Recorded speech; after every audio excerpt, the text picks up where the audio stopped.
to rebel against government.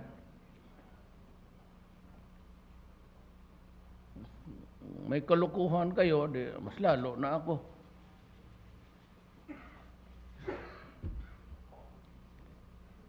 Pahirapan ito. And I will ask the police, lalo na ang police. Back to the drawing board yan sila lahat, pati ang army. But at least we got that experience of how to fight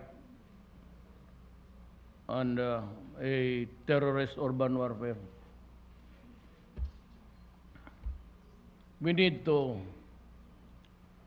I'll be frank, there's a need for the armed forces and the police to reconfigure.